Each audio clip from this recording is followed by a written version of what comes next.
If I'm going to review Mulan 2020 fairly and effectively, then I feel the need to explain the controversies that surround it a bit to not only clear my palate before discussing the film on its own merits or lack thereof, simply as a film.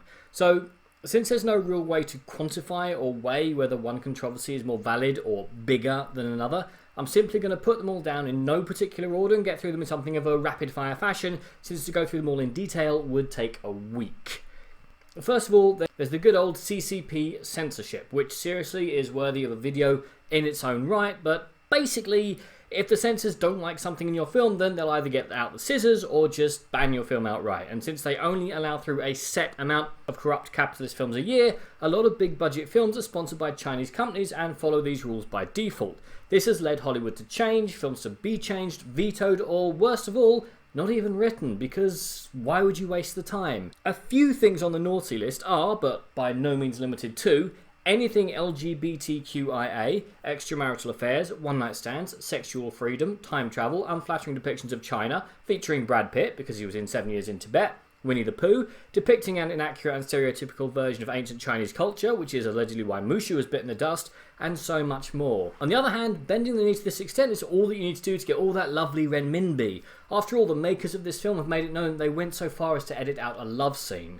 Then we have the issue of using Xinjiang, the site of alleged widespread human rights abuses against Uyghurs and other Muslim minorities. But it's not like Disney offered special thanks to 8 government entities in Xinjiang, including the Public Security Bureau in Turpan, a city in eastern Xinjiang, where several re-education camps have been documented, right? Oh, they did that. Also, the film follows Mulan as she joins the Imperial Army to defend a region referred to as Northwest China from Rouran invaders, nomads that came from what is now Mongolia. The film's release also comes at a time when residents in Inner Mongolia, an autonomous region of China, are protesting the mandatory introduction of Mandarin language instruction and the gradual erasure of their language and culture. Quote, "It all feeds in the current national myth of China with inalienable borders. It isn't just that this film was partly made in Jianying, a place where genocide is currently happening," said Jeanette Ng, a British Hong Kong fantasy writer. "It's that this film frames these people who are currently having their culture being destroyed as the bad guys whilst lionising Han dominance and Chinese nationalism." End quote. And sticking with the Middle Kingdom at the moment, the main issue that I imagine people are familiar with began when Li Yifei, Mulan, reshared an image posted by Chinese newspaper People's Daily. The image included a quote from Chinese reporter Fo Guoho, who worked for the Global Times and was subsequently assaulted by anti-China protesters during the 2019-2020 Hong Kong protests. Quote, "I support Hong Kong police. You can beat me now. What a shame for Hong Kong." End quote. This sparked international controversy, with Liu being accused of supporting police brutality. Now that we've gotten all that out into the open, we move on to the mouse. Now, I don't really blame Mulan for being released onto Disney Plus in the same way as the late unlamented Artemis Fowl was, except in Mulan's case it was released as a separate purchase at the low price of £99.99 or $29.99 in the colonies. Speaking about the US $29.99 price point for the film in the United States, Disney CEO Bob Chapek said, quote, "We're trying to establish a new Premier Access window to capture investment we've got. From our research, under a Premier Access offering, not only does it get us revenue from our original transaction of PVOD, but it's a fairly large stimulus to sign up for Disney+. End quote.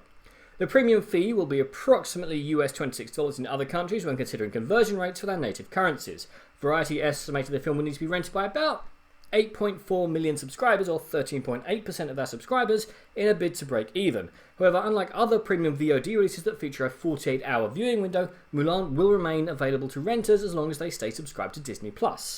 And if you imagine that Disney isn't looking at this and then looking at Black Widow sitting quietly in the corner not earning them any money, then I'll have what you're having. There's also the fact that Mulan is only going to be a premiere DLC for Disney Plus until December the 4th, 2020, which means that if you can hold on for 2 months, you're going to get this film for your standard Disney Plus price, which is, I imagine, stopping a lot of people from buying the film now, which can only hurt the film's box office, which I'm not complaining about.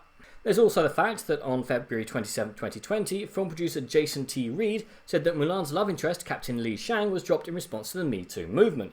In his statement, he explained that having a commanding officer that is also the sexual love interest was very uncomfortable, and we didn't think it was appropriate. The reasoning behind the removal was met with social media backlash from fans of the original film, members of the LGBTQ community, who deemed Shang's relationship with Mulan's male alter ego Ping to be bisexual. Reed was initially surprised by criticism of Shang's removal, but acknowledged that the character had become an LGBTQ icon, and clarified that Shang's role would be served by 2 new characters, Commander Tung and Chen Honghui. Also, see the censors I mentioned above. Snippy snippy, blocky blocky. And that's pretty much all the current controversies surrounding a 115-minute long, $200 million+ franchise starter from the company that owned your childhood at time of recording. And now that all that is out of my system, I'm going to review the film and then, no joke, make a donation of £19.99 to Amnesty International, because I didn't enjoy making this list, but I feel that context is important, because if Mulan makes money, then every single moral objection I have to everything in this list is even more worthless than it is now. If this loses money, then the suits will learn the wrong lessons, but they will learn some lessons, and maybe that'll start to change things.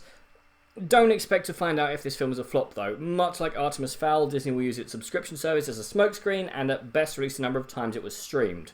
I'll see you on the other side. But what do you guys think? Are you going to see Mulan? Have you seen Mulan? Comment below, let me know. I'm Daniel, it's been a Donkey. If you've enjoyed this video, please like, share and subscribe.